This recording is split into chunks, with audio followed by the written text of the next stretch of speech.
अकबर बीरबल की कहानी। सारा जग बेईमान। बादशाह अकबर और बीरबल हमेशा की तरह एक दिन बैठकर अपनी प्रजा के बारे में बात कर रहे थे। बातों ही बातों में बादशाह ने कहा कि बीरबल, तुम्हें पता है हमारी प्रजा बेहद ईमानदार है। इसका जवाब सुनकर बीरबल ने यह कहते हुए दिया कि बादशाह सलामत, किसी भी राज्य में लोग पूरी तरह से बेईमान नहीं होते हैं, सारा जग ही बेईमान है। बादशाह को बीरबल की यह बात पसंद नहीं आई। उन्होंने, बीरबल तुम ये बात कैसे कर रहे हो? बीरबल ने उत्तर दिया कि मैं एकदम सत्य कह रहा हूँ, आप चाहो तो मैं अपनी बात को साबित कर सकता हूँ। इतना आत्मविश्वास देखकर बादशाह बोले, ठीक है, जाओ तुम अपनी बात को सच साबित करके दिखाओ। बादशाह अकबर से इजाज़त मिलते ही बीरबल पूरी प्रजा की ईमानदारी बहाल लाने के लिए तरकीब सोचने लगे।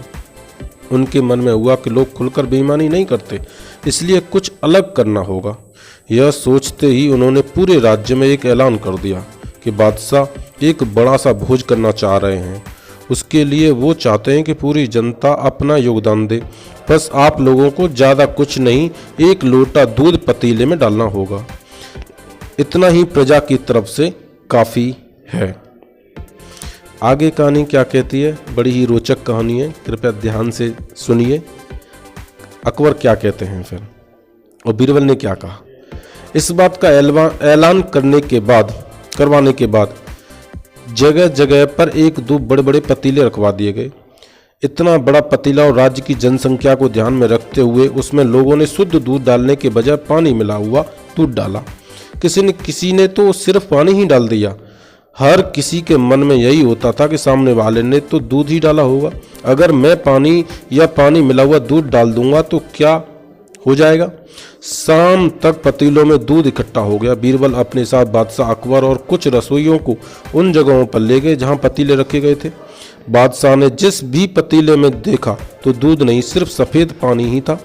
रसोइयों ने भी कहा कि महाराज, ये दूध नहीं है, ये सारा पानी ही है। इसमें मुश्किल से आधे से एक लोटा दूध होगा, जिसकी वजह से इसका रंग हल्का सफ़ेद है, वरना ये पानी से ज़्यादा कुछ नहीं है। इन सारी चीज़ों को देखकर बादशाह अकबर हैरान हो गए। उनके मन में हुआ कि मैं तो सबको ईमानदार समझता था, लेकिन बीरबल की ही बात सच निकली। उन्होंने बीरबल को कहा कि तुम ठीक ही कहते थे, मुझे हकीकत समझ में आ गई है। इतना कहते हुए बादशाह बीरबल और रसोइये वापस महल आ गए। इस कहानी की सीख क्या है? इस कहानी की सीख है, किसी पर भी अंधा भरोसा नहीं करना चाहिए। मौका मिलने पर लोग बेईमानी करने से चूकते नहीं हैं। अगर मेरी कहानी अच्छी लगी हो तो मेरे चैनल को सब्सक्राइब, लाइक एंड शेयर जरूर करें। धन्यवाद।